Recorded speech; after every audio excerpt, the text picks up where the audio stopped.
നിങ്ങൾ ശ്രദ്ധിച്ചിട്ടുണ്ടോ നമ്മുടെ മൂഡ് നൈറ്റ് ആകുമ്പോഴേക്കും വേഴ്സ് ആകുന്നത്? എന്തായിരിക്കും ഇതിന് പിന്നുള്ള റീസൺ?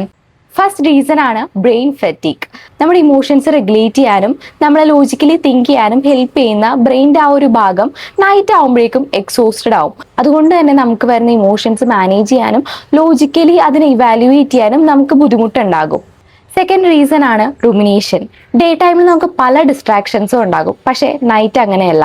അതുകൊണ്ട് തന്നെ നമ്മുടെ ബ്രെയിൻ നമ്മുടെ ഉള്ളിലേക്ക് തന്നെ ടേൺ ചെയ്യും.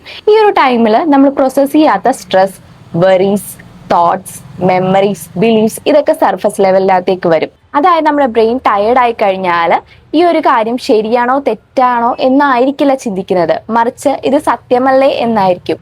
സോ നൈറ്റ് ടൈമിൽ ഇതേപോലെയുള്ള തോട്ട്സ് നിങ്ങളെ ഹിറ്റ് ചെയ്യുമ്പോൾ അതിൻ്റെ ബേസിസിലൊന്നും അനലൈസും ഡിസൈഡും ചെയ്യാണ്ടിരിക്കുക. ഫസ്റ്റ് നമ്മുടെ ബോഡീനെ ഗ്രൗണ്ട് ചെയ്യുക, സ്ലീപ്പിന് പ്രയോറിറ്റി കൊടുക്കുക, ആൻഡ് ഡേ ടൈമിൽ ഈ ഒരു തോട്ട്സിനെ റീവിസിറ്റ് ചെയ്യുക.